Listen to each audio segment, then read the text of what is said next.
Greetings, ladies and gentlemen, and welcome to your favorite podcast. And we always give you business updates to make sure that you are engaged and you're informed on what is happening in and around the market that your business resides in, or a potential business that you'd like to launch into the market.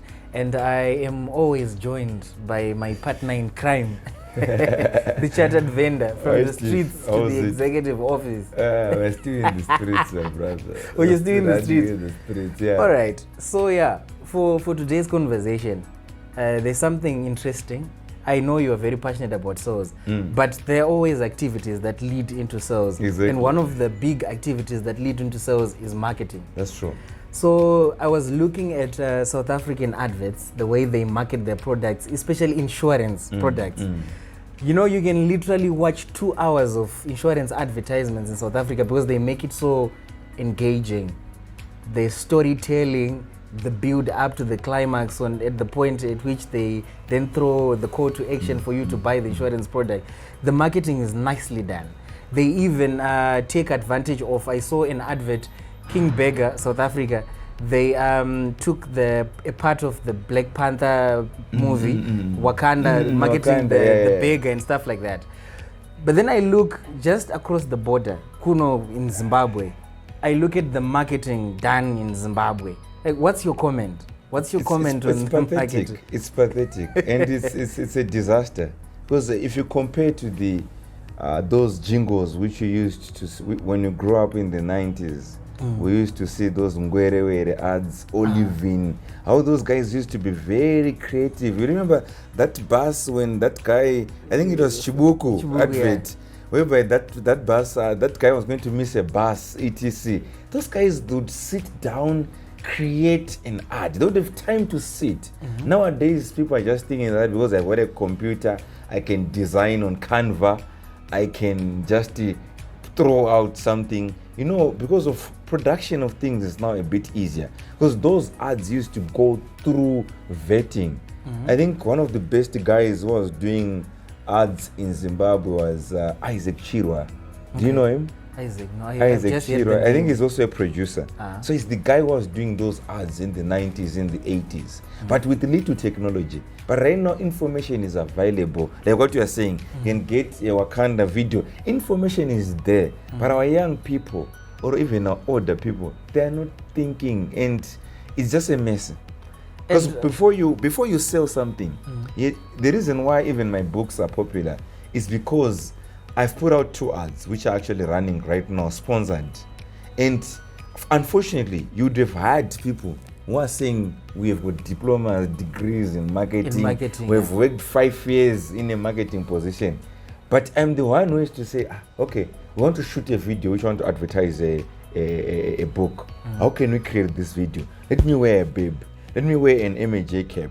Let me create an ad which is going to, because everyone is going to see someone in a bib, someone with books, people will be interested. So you find that ad is getting viral.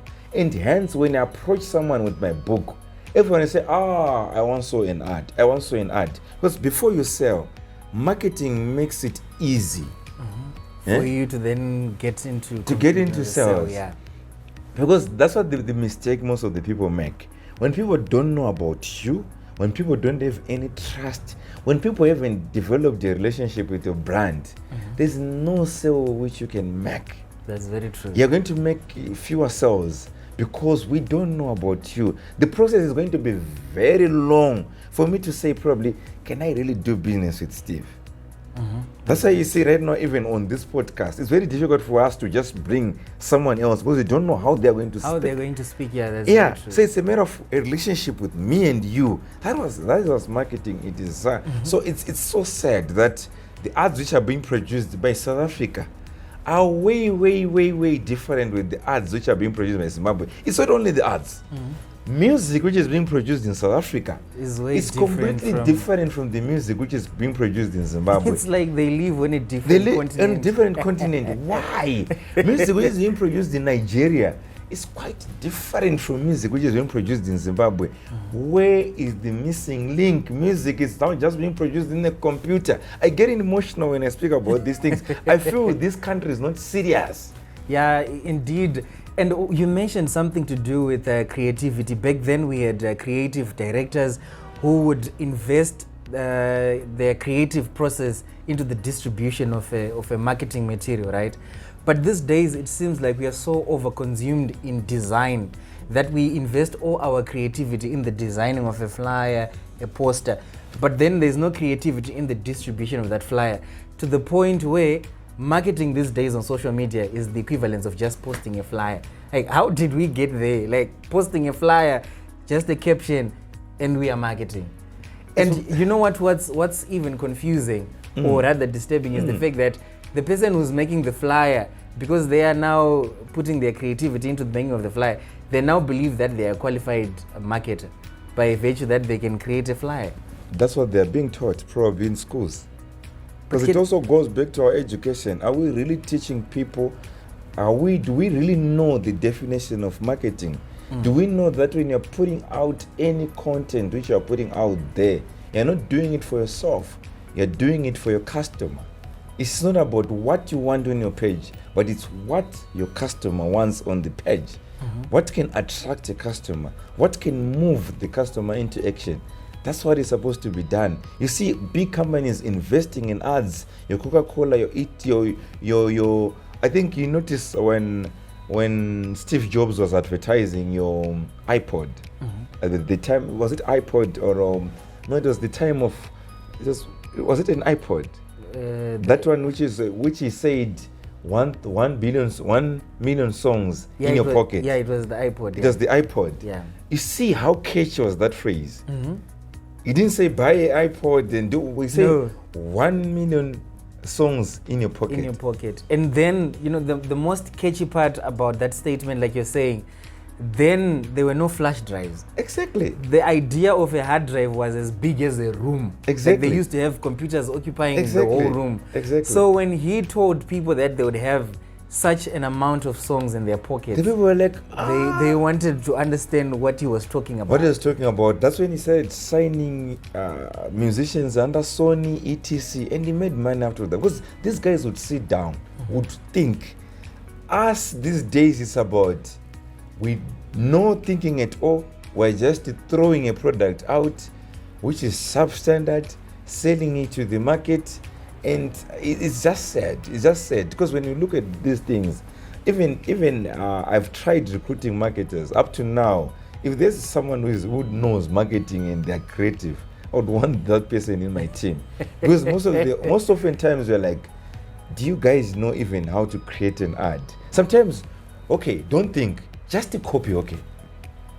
Find out, research an ad which is hot in UK, research an ad which is hot in South Africa. Why can't we just copy that same concept and bring it in Zimbabwe? Because I think it was Picasso, the painter. He said a good artist copies, but a great artist actually steals. They can steal the product. That is a great artist. So why can't we start having also people who can copy things that are working in this other is markets? Not only in companies, Steve. It's not in companies, even on country level. The way America has managed to have a brand, the way America has managed to lie to the world that we are the greatest country in the world. Right now, as we speak, it's a pity if our kids are not learning Mandarin. Why? Because China in the next 10 years, not 20 or 30 years, they will be the biggest economy in the world if they are not the biggest economy right now in the world, because everything in America is being manufactured in China. Yeah. So if our kids, they really want to perform on the global level, that's the right time they're supposed to learn a language which is being spoken by over 1 billion people. That's very true. It's a high level of influence. Every school in Africa, in Zimbabwe, is supposed to be learning Mandarin, but we are busy learning French. We are busy learning English. Not forgetting, because America has managed to sold us a dummy, whereby they said we are the superpower, we are the strongest country in the world. But is it true? Right now, there's a war between Russia and Ukraine. Why is that? US with that superpower of theirs, why can't they not confront Russia directly? That's very true. Why can't they confront China on the Taiwan issue?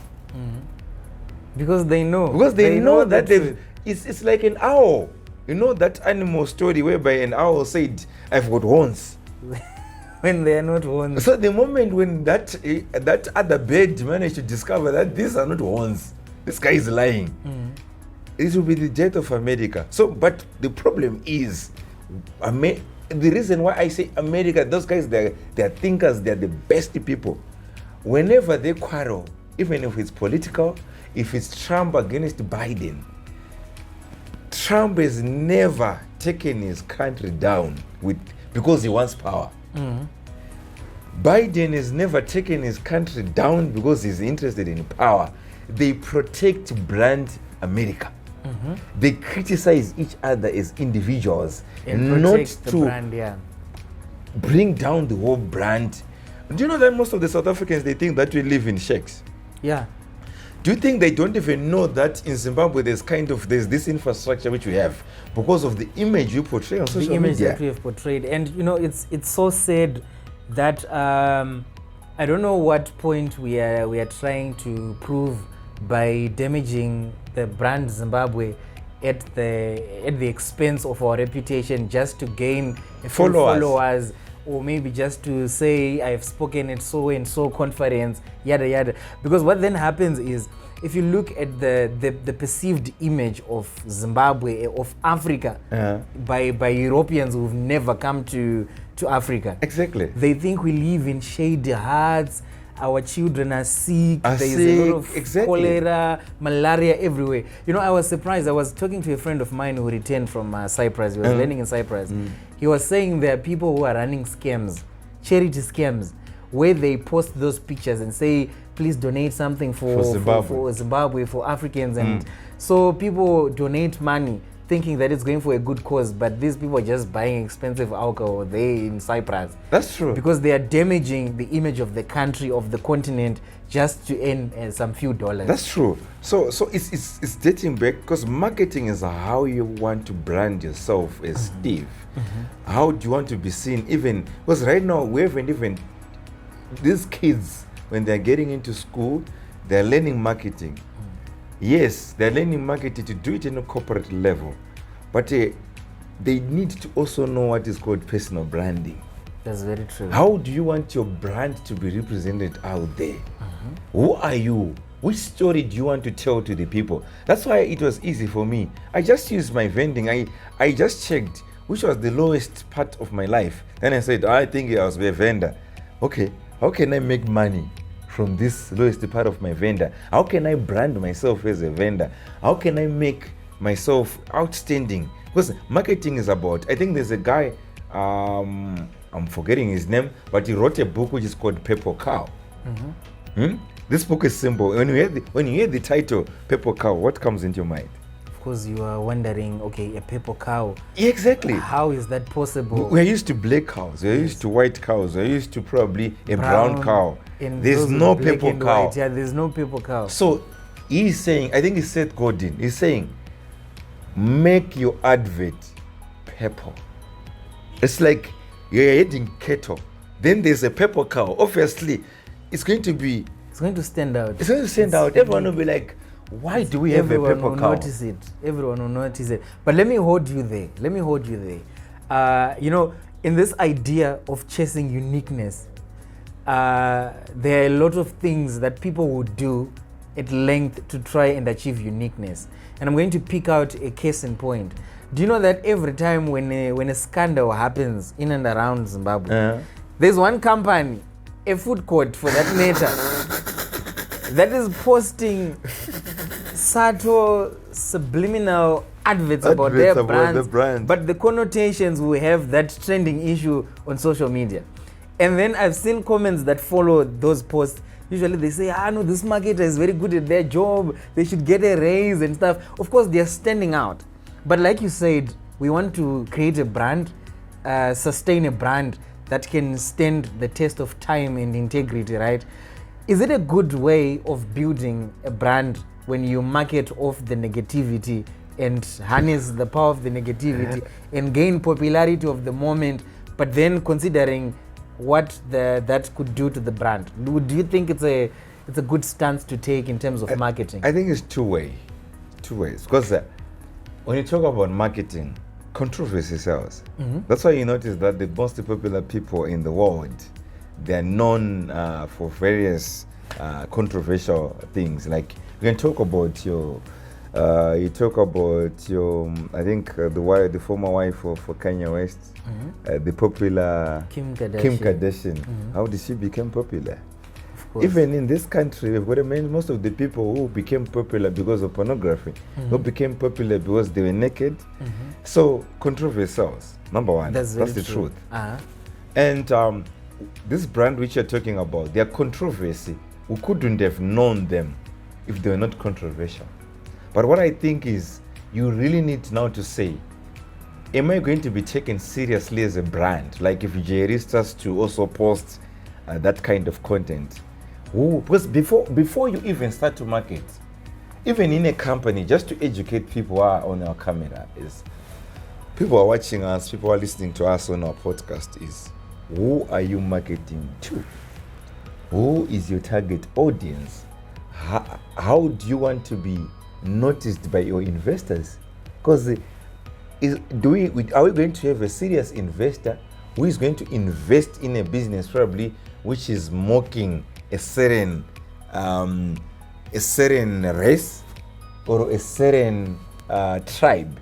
Are you going to get an investor who is going to invest into that? Because before I invest, I start checking on your page, I start checking on what does your brand represents.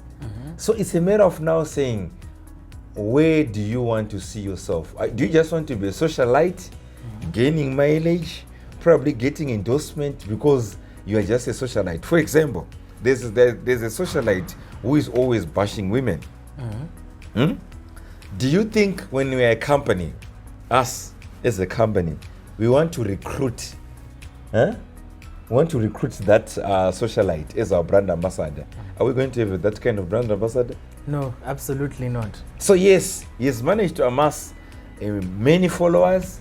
Many people are saying, you guys, Mdara Makaipa. But the truth is, probably he's only selling to a certain constituents. So it's two-way. Your controversy must be able to give you money and to target. So what I'm just saying is, make the right noise.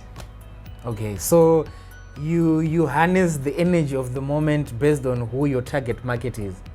Exactly, but you also, there's something which, when something is posted, I can let it pass because it doesn't represent my brand. Yeah. So I think we'll talk more about it after the break. So thank you our viewers for watching us, for listening to us. So this is where we discuss real business. We are discussing the real issues in our economy, the real issues affecting our business. So let us see it after the break.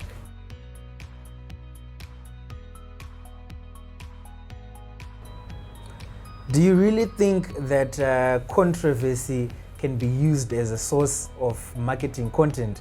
Do let us know in the comment section and share the question with your friends so that they can also give you a feedback. Otherwise, I welcome you back to the second segment of this podcast where we get to talk about the real business matters that affect your businesses, and whatever happens in the market, we are always there to give you the latest commentary on that.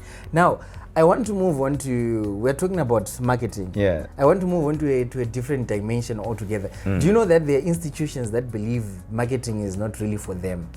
I'll give you an example. We're not beating about the bush. Zimra is supposed to sell texts. Exactly. They are supposed to find a way to build a relationship with us. Exactly. Such that we don't run away from paying taxes. Yeah. So they are supposed to come to us, appeal to us. But recently I've been checking out the Zimra pages. I subscribe to their pages, by the way, to make sure that I don't skip any information that could then get me arrested or them coming after me. And guess what? You see, already you've got a negative. Exactly. Their content, they are taking screenshots of acts. That's what they are posting. That's what they're posting. That's their content. And there's a marketing manager being paid for that. And tell you what, they are a huge gap of grades above the least paid employee. But all they're doing is just approving screenshots and saying, did you see that statutory instrument section, that section that mentions maybe rebates, post it on social media. It's not even packaged to be appealing. Do you know, sometimes they even post information that is useful to the taxpayers. Exactly. Like when they tell you that you no longer have to pay duty for basic commodities. Exactly. That's a good development, especially given the conditions of what like right now. But they took a screenshot right now, and just sent it. As you are saying that, do you think the laymen in the streets or people, do they even know what is happening? They don't know. Do they even know that they do not the basics know. are now? We're now importing them. They on free do not know. Do they know about that? They do not know. Because why? It's because they are already scared with even liking the page of Zimra. But they think that even if you like that page, they will ask you to pay more taxes. So I'm just urging my fellow taxpayers, Zimra, please, just to copy what is happening in Zambia. There's a ZRA, Zambian Revenue Authority. It's the equivalence of Zimra. Exactly, they are making taxes more it's interesting. The way they are posting jokes. They can post about, you know, I still remember when which soccer team was beaten 3-0 by Manchester City. I think it was Arsenal. The next day, do you know what they posted? The 3-0, which we know is pay your tax in time, what. So it's relatable to what people, because someone who is interested in soccer would also like to know about taxes, because they are marketing their taxes in a unique way. So just imagine Zimra bringing a socialite, probably Zimra bringing Lorraine Guyo, Madam Boss, trying to convince people to pay taxes. Just imagine. They will have a mileage, but they thought they're thinking like we don't have to market anything. That's why I said our brand Zimbabwe is not even being marketed well. We are looking for expensive ways of marketing it. We're looking for expensive conference in VicForce to market our brand. We're looking at carnivals, but we're saying, please, Memwini, she's the CEO for Zimbabwe Tourism Association. We're saying, ma'am, there are very simple ways we can know that Chinoi caves exist. Right now, as we speak, there are plenty of Zimbabweans who haven't visited Chinoi caves. They think that place is very expensive. Why can't you also see those posts which are saying, visited Chinoi caves? It's only 100 and something kilometers from Harare. It's $5. It's $15. These are the activities. So that you can see that it's achievable. Exactly. As we speak right now, for me to get to VicForce, it's actually expensive for a local person to visit VicForce than for a foreigner to visit VicForce. You find out that VicForce is being advertised better in America, better in Europe than it is being advertised locally. Yeah. And you know what? Now that you've mentioned it, I remember during the height of COVID-19, the travel was restricted, so there were very few people coming in. The Victoria Falls economy suffered a lot because it is anchored on tourism. And guess who they turned to for assistance? Local tourism. They now wanted to sell it to us because they were in trouble. They were in trouble. After COVID, when things normalized, they forgot about us. They no longer want to, you can even be asked, if they had a way of asking us about passports and visas, they would have done that. Because they are now saying, no, we need a foreign market, we need foreign currency. But remember, we once said, our government, all the institutes must respect the local investor first before we even think about the foreign investor. Why? Because currently, when someone wants to invest into Zimbabwe, they'll first try to look for local partners. And they'll ask them, is it safe for me to invest into Zimbabwe? The local partner is going to say, the challenges which are having. That's the language. So they're saying, if you want, you can come, but I don't think it's. So we're saying is Zimbabwe, how can we market ourselves like what you've rightfully said? In Zimra, our deeds office, company registration, We've got a new Companies Act. No one knows.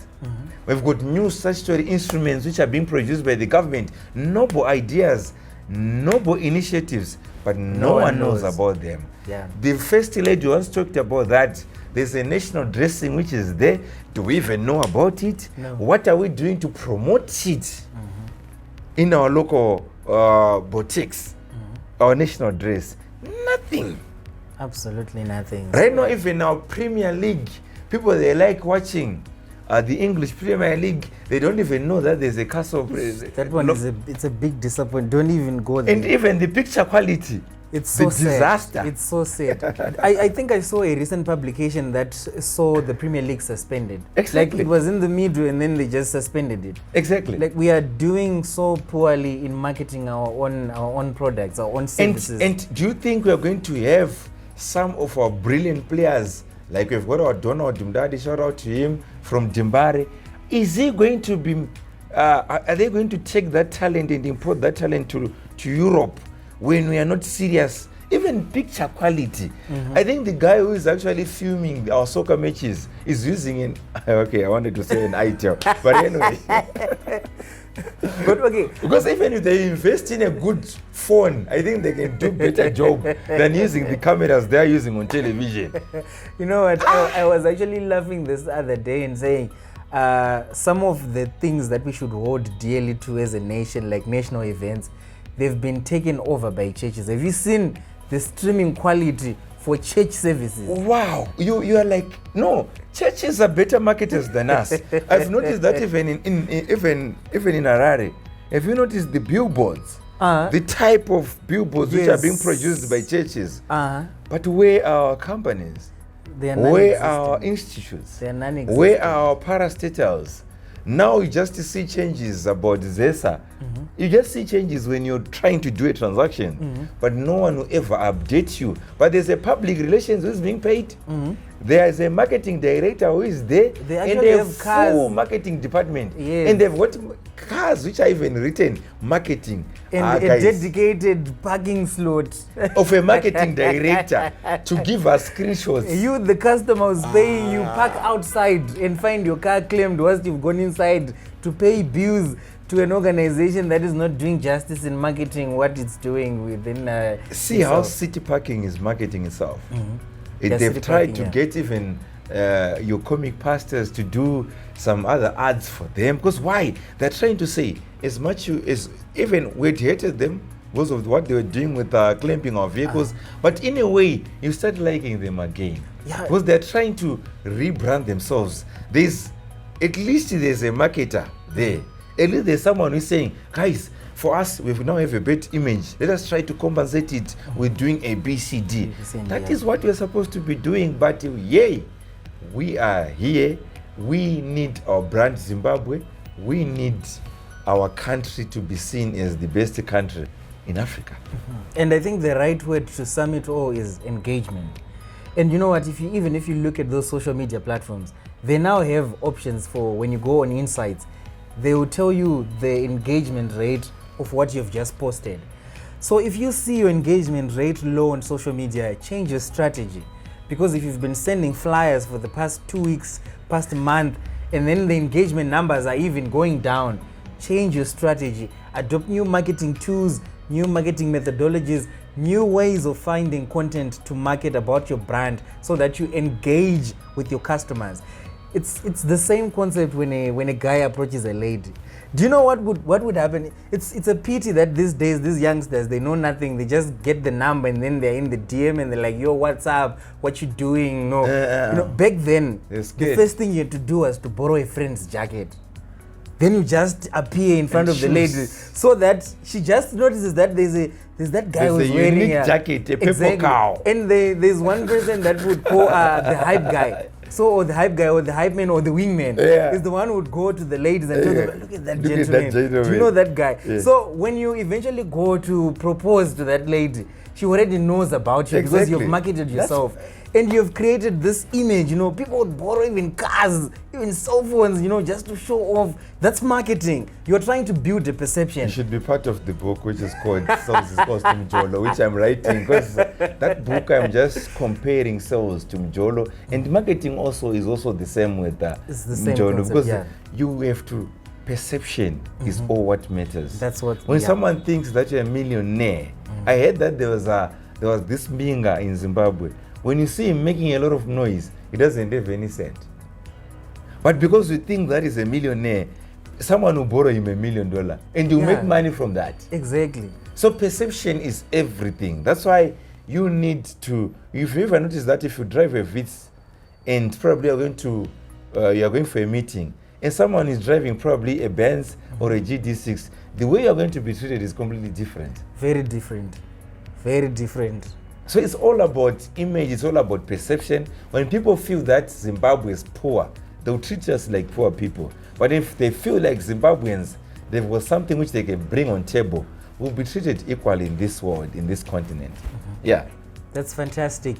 Now, you can also share in the comments how you have been building a perception towards your brand in terms of the marketing. What's that strategy that has been working for you? Maybe you put out a material and you get 1 or 2, 3 clients who then eventually become your paying clients. How did you achieve that ability to create a perception around your brand, around your products, and around your services? Would like to know your stories, and probably if your story is engaging enough and interesting enough, we can have you sit here and then we get to talk about how you then did it in full detail. And then do you have anything else to add to the conversation before we call it a day with our viewers? I think what we just want to say to our viewers is, or our listeners, is I want someone who can comment, and probably we can have them on one of our episodes, and we can also give them our 2 books, The Chartered Vendor and Selling Like a Vendor. So someone is going to comment, and someone is going to show that probably they've actually listened or they followed the conversation, or if at least they followed 3 of our past episodes. We can give them someone a prize, and we can have them on our podcast. We can make him popular, or we can make it popular. Absolutely. All right. So let's do it this way. I loved this book more. Yeah. So if your story is engaging, I'm the first. In fact, you smile a lot. I'm the tough one. So you have to get through him first. Your story goes through him first. Then if he likes it, he's going to give you this book.